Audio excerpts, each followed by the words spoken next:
Bonsoir à tous et bienvenue dans ce point de l'actualité. Le chef de l'État a présidé un conseil des ministres ce mercredi. Plusieurs points abordés au cours de la rencontre. La période de validité des CNI est prorogée jusqu'au 31 décembre 2021, alors que la date d'expiration était prévue dans un mois.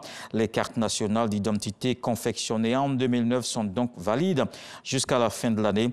Le conseil s'est aussi prononcé sur les questions économiques. Il y a une bonne exécution du budget de l'État et une mobilisation satisfaisante des ressources financières. Écoutons le porte-parole du gouvernement, le ministre Amadou Coulibaly, sur le délai des CNI. Au titre du ministère de l'Intérieur et de la Sécurité, le Conseil a adopté un décret portant prorogation de la période transitoire de validité des cartes nationales d'identité ainsi que les communications y afférentes. Ainsi, la période de validité des cartes nationales d'identité arrivant à expiration le 30 juin 2021 au terme du décret 2020-526 du 24 juin 2020 est prorogée jusqu'au 31 décembre 2021.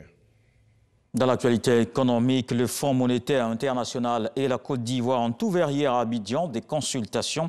Elles vont permettre d'évaluer les politiques engagées et les orientations arrêtées par le gouvernement ivoirien.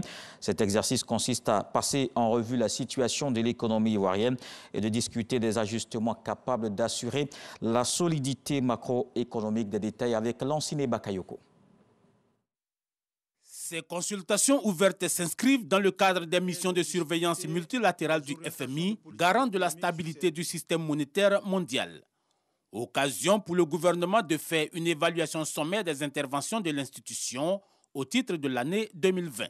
Ces interventions ont facilité la mobilisation de l'aide des partenaires techniques et financiers et le financement du plan de soutien économique, social et humanitaire d'un budget de 1 700 milliards de francs CFA, soit 2,7 milliards de dollars, initiés pour réduire les effets socio-économiques de la pandémie.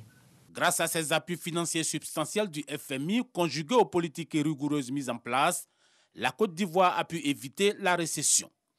La diversification économique relative et l'assouplissement de la position budgétaire, tenant compte des moins-values de recettes ainsi que le plan d'urgence des dépenses publiques, ont permis à la Côte d'Ivoire de maintenir une croissance positive en 2020 à 1,8%.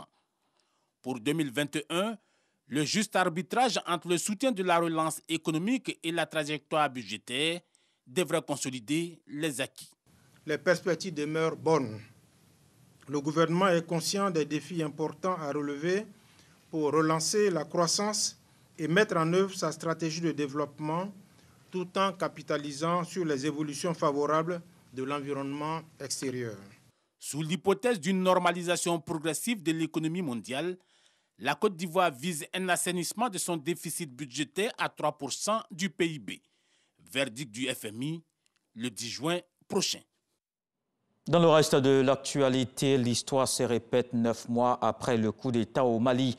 Le président et le premier ministre de transition ont démissionné ce mercredi.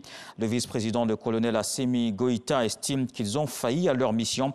La délégation de la Troïka, conduite par Goodluck Jonathan, composée des représentants de la CEDEAO, de l'Union africaine et de l'ONU, était à Kati, où se trouvaient les deux dirigeants maliens depuis leur arrestation le lundi. La délégation s'est ensuite rendue dans les bureaux de Assimi Goïta, vice-président de la transition. Le colonel a exposé son plan pour la suite. C'est lui qui prendra la présidence de la transition au Mali.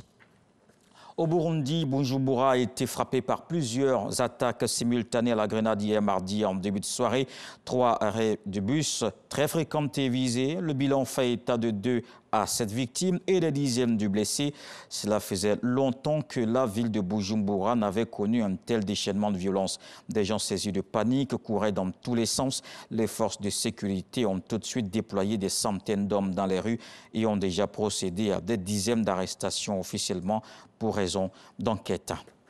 Le président biélorusse Alexandre Loukachenko a dénoncé ce mercredi des attaques franchissant, je cite, des lignes rouges. C'est en réponse au tollé international suscité par le déroutage d'un avion vers Minsk, à bord duquel un opposant a été arrêté. Le régime biélorusse est accusé d'avoir détourné à dessein un avion de ligne dimanche pour arrêter un jeune opposant, mais il persiste et maintient sa version des faits. Il avance la thèse de l'alerte à la bombe et la menace terroriste. Le président biélorusse affirme donc avoir agi en toute légalité. Je vous donne rendez-vous à 20h pour la grande édition. La suite de l'actualité, c'est avec les infos régionales.